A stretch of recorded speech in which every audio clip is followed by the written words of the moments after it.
Breaking news, Warangal కోర్టుకు మరోసారి bomb బెదిరింపు వచ్చింది. మధ్యాహ్నం 2 గంటలకు కోర్టు ఆవరణలో బాంబు పేలుస్తామంటూ ఆగంతకులు ఈమెయిల్ పంపించారు.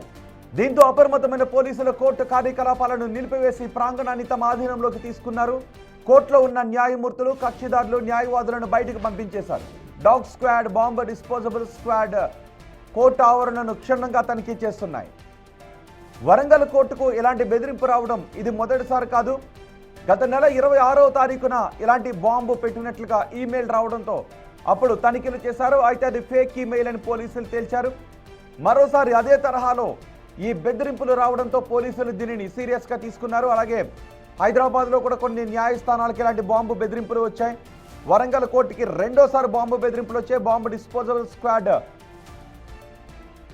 లోపల క్షుణ్ణంగా కార్యాలయంలో ప్రతి మూల తనిఖీలు చేస్తున్న దృశ్యాలు మీరు బిగ్ టీవీ స్క్రీన్ పైన చూస్తున్నారు. ఈమెయిల్ వచ్చింది కోర్టుకు. ఈమెయిల్ రావడంతో సీరియస్గా తీసుకున్న పోలీసులు డాగ్ స్క్వాడ్తో తనిఖీలు చేస్తూ ఉన్నారు. కానీ ఎటువంటి అనుమానాస్పద వస్తువులు అక్కడ కనిపించలేదు ప్రస్తుతానికి. కానీ ఇంకా తనిఖీలు కొనసాగుతున్నాయి. ఈ ఈమెయిల్ ఎవరు పంపించారు అన్న దానిపై దృష్టి పెట్టారు. గతంలో ఈ ఈమెయిల్ ఎవరు పంపించారు అన్న దానిపై సీరియస్గా దృష్టి పెట్టాము అన్న అధికారులు ఆ తర్వాత మరి ట్రేస్ కాలేదో, లైట్ తీసుకున్నారో తెలియదు. ఇది రెండోసారి.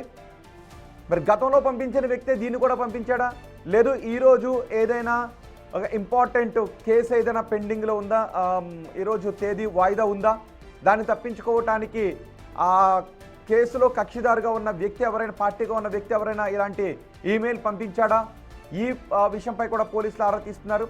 లేదా ఇటీవల మావోయిస్టులు ఎక్కువగా లొంగిపోతున్నారు, మావోయిస్టుల పైన ఎక్కువ దాడులు జరుగుతున్నాయి, ఆపరేషన్ కగారు చివరి దశకు వస్తున్న నేపథ్యంలో ఎవరైనా ఇలాంటి కాల్స్ పంపించారా, ఒకవేళ అలాంటి మావోయిస్టులు అలాంటి కాల్స్ పంపిస్తారు అంటే ఇప్పుడు లేఖలు విడుదల చేస్తారు తప్ప ఇలాంటి కాల్స్, ఈమెయిల్స్ చేసిన దాఖలాలు లేవు. నేరుగా లేఖలు రాసిన సందర్భాలే ఉంటాయి.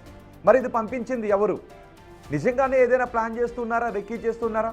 ఒకవేళ బాంబు పెట్టడానికి ముందు ఇలాంటి బెదిరింపులు పంపిస్తే ఏ విధంగా తనిఖీలు చేస్తారు అన్న దాన్ని గురించి సెర్చ్ చేయడానికి ఎవరైనా రెక్కీలో భాగంగా ఇలాంటి బెదిరింపు కాల్స్ చేస్తున్నారా?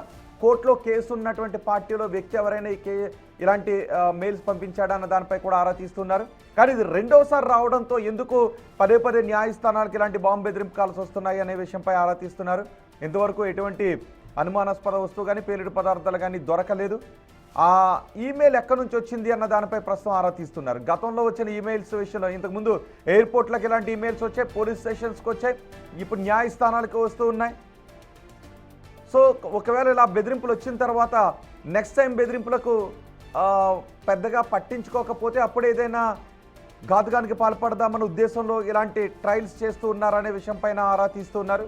ఏదేమైనప్పటికీ ఈ ఈమెయిల్ మాత్రం లైట్ తీసుకోలేదు. సిబ్బంది పూర్తిగా కోర్టు ఆవరణ మొత్తం తనిఖీ చేస్తున్న దృశ్యాలు మీరు బిగ్ టీవీ స్క్రీన్ పైన చూస్తున్నారు.